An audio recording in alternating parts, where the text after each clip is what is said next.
Since 2003, this is the Sports Source, East Tennessee's #1 sports talk show. Brought to you by Junk Be Gone and the Garza Law Firm. With your host, John Pennington. The Sports Source starts now. All right, folks, welcome into Selection Sunday. It's the Sports Source. We appreciate you joining us.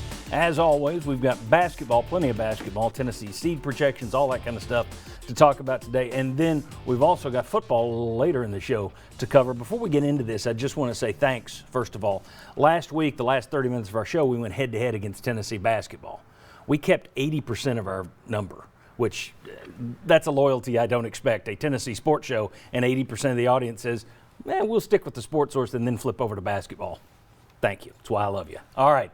First segment of our program today is brought to you by our friends at the Garza Law Firm. If you watch any amount of local TV, you are bound to see ads for attorneys that you've never heard of.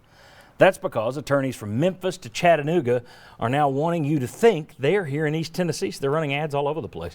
Marcos Garza is here in East Tennessee. Local issues call for a local attorney, and you should call the Garza Law Firm. GarzaLaw.com to learn more about one of your neighbors, Marcos Garza. All right, let's welcome in our basketball analyst for today. We have former Vol and also former Vol player and then a former GA at University of Missouri 2 seasons ago, Jerron Mayman. Thanks for being back with us. Good to have you. And right here from WNML AM and FM, you can hear him Monday through Friday on Sports Talk from 3 to 7. It's a good plug. Jimmy Himes, welcome in. Thank you. All right, let's start. We were sitting here last week talking about Tennessee, Florida. Florida got off to a big lead before the end of the show, and we're thinking, here you go again. Since then, they beat Florida last Sunday. They beat Florida with Dre Mann back in the lineup. They beat them in Nashville on Thursday. And then yesterday, without John Fulkerson, who they lost in the Florida game, we'll talk about that, they gave Alabama all they wanted. It looked like they ran out of gas late as the Crimson Tide, the top seed in the tournament, came back and knocked them out of the semifinals. So they lose 73-68. I'll ask you guys just off the bat, your reactions to what you saw yesterday from Tennessee against Alabama. Well, I really, really like Alabama. They're a really good team. And, if you watched the game yesterday, as a coach, it would kind of pain you. You have the lead and come down late and you're unable to execute. That'll kind of pain you to sleep at night when you think about the game in retrospect. But, as a fan, I was very optimistic on how we played Alabama because Alabama is a unique style of play. They shoot so many threes. They have so many guards that can take you off the dribble and find the next play. And I think that's one thing we struggle with defensively as the Vols, saw late in the game. They were unable to get timely stops and, they hitting wide open threes, uncontested threes, unlike the first half when we kind of controlled the first half. And so, it kind of just gives you a mix of feelings when you watch the game. I thought they looked like a team that was missing one extra body.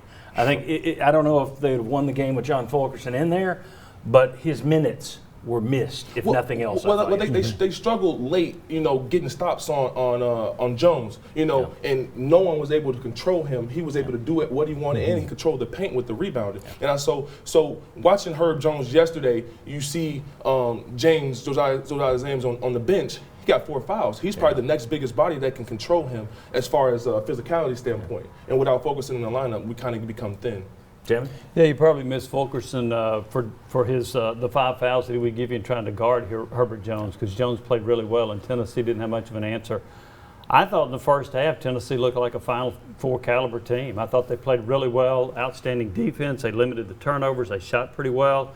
They extended that lead to 15 in the second half. Very impressive. But, boy, I tell you, when Alabama went on that 14-zip run, I thought there were a couple of things that showed, one, the lack of inside scoring for Tennessee. Then Tennessee had they had 11 turnovers in the first 12 and a half minutes of the second half, which to me underscored Tennessee not having a true point guard. So I thought that hurt them as well. And then I actually thought Rick Barnes should have called a timeout sooner. He waited, I thought, a little bit too late on that. But the sloppy ball handling is what really caught my attention during that time frame. And that, I thought, allowed Alabama to get back into it. And Tennessee they had several charges, which are turnovers. They go against you as a turnover. So I thought that hurt the Vols as well. But I thought Tennessee going toe-to-toe with Alabama, getting behind, coming back, having a chance to tie it late, I thought showed a lot of lot of good things against Alabama, even though they didn't win. It was also a rarity yesterday in that Tennessee had been 15-1 on the year going into yesterday's game when they forced the opponent into 14 turnovers or more. They got 17 yesterday, but they lost the game, so that was a rarity. I thought that, like you, one of the issues was the lack of a true point guard. I don't know that anything's more important in March than point guard play, so it's a concern moving forward. But let me ask you about John Fulkerson. Let's get on that quickly. He had a comment yesterday after he was elbowed out by Omar Payne. If we can get to that. There we go. Here's what Fulkerson said about it. I know a lot of people are upset with what happened during yesterday's game. Omar reached out to me this morning and was very remorseful. Everyone makes mistakes. Let's all show grace and focus on today's game. Go Vols. I think that's terrific. That's a first-class response from John Fulkerson. And that's terrific in terms of, nobody says execute the guy. But if you're the SEC, you need to step in. That's an unforgivable foul to intentionally hurt somebody with 2 elbows. One, I'll give you, he had the heat of battle, something got in his head. The second elbow, that's taking it to a different extreme. You break a guy's face, and now you don't know what impact that had on the SEC tourney. Does Tennessee win with that? What impact is that going to have on Tennessee if they don't have Fulkerson in the NCAA tournament? Now you're talking about the further you go in the tourney, the more money you get. Now you're costing Tennessee money with that. I think Omar Payne, that's great about the class. It's terrific, shows what a great young man Fulkerson is. But the SEC needs to step in and say, as long as Fulkerson's out, you're out. That's my view. Yeah, that's my view as well, in part because of some of the history, because Mike White, the Florida coach, indicated that Payne has had issues before and that he needs to be more mature, he needs to show more sportsmanship. And because he had some previous history with this, I think as long as Fulkerson's out, Payne should be out. That for this year. I think that's what should happen. I don't know that it will, but it just was and I do appreciate Payne apologizing at least, but I still think that was such an egregious foul. I think he should be out as long as Fulkerson. Hey, hang on one second, Jerron. Paul, is that a microphone issue I'm hearing? Okay, let's catch a break. All you got to do is we need a break. We're going to catch a break, get our microphones fixed, come on back, and we'll discuss Tennessee's NCAA tournament issues. Come on back on the Sports Source.